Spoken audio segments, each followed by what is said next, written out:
My wedding didn't just celebrate a marriage, it revealed who truly respected our decisions. Before our wedding, my husband and I made decisions together about how we wanted our wedding to be. We intentionally chose to keep it small and private because that's what felt right for us as a couple. It wasn't a decision I made alone, it was a mutual decision, one that reflected our values and how we wanted to begin our marriage. Almost immediately, people fell into two groups. One group respected our decision.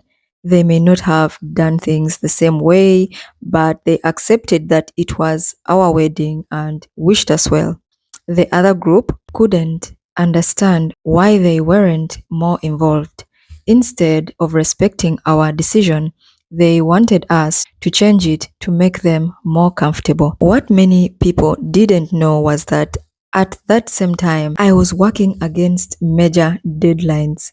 I had two separate batches of important documents to prepare and submit, and one of those deadlines was literally the day before my wedding. While I was trying to meet those deadlines, my phone kept lighting up with WhatsApp messages from people unhappy with decisions my husband and I had already made. Some of them even knew how much I already had on my plate. The emotional pressure became so overwhelming that while preparing my submissions, I accidentally forgot to attach some important documents. Thankfully, after the wedding, the office contacted me and gave me the opportunity to send the missing attachments. That's when I made a decision. Whenever those conversations came up, I simply forwarded them to my husband, not because I wanted to avoid people, but those decisions belonged to both of us, and I needed to protect my focus. At that moment,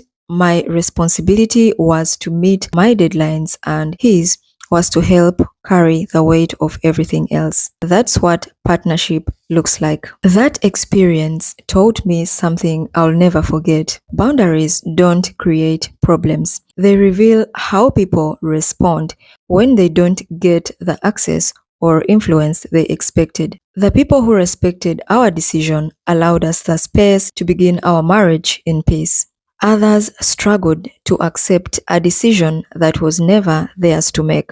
And sometimes the timing of people's demands tells you just as much as the demands themselves. I don't think I can trust some people the way I used to. Not because they had a different opinion, not because they felt disappointed, but because they chose one of the busiest seasons of my life to make their disappointment my responsibility. That experience reminded me that healthy people respect your boundaries, even when they don't fully understand them, because real respect isn't agreeing with every decision someone makes. It's recognizing that not every decision requires your approval. The timing revealed more to me than their opinions could ever. One lesson I'll always carry with me is privacy isn't secrecy. Boundaries aren't rejection. Not everyone has to understand your decisions to respect them, and your marriage should never become a public negotiation. As always, be wise.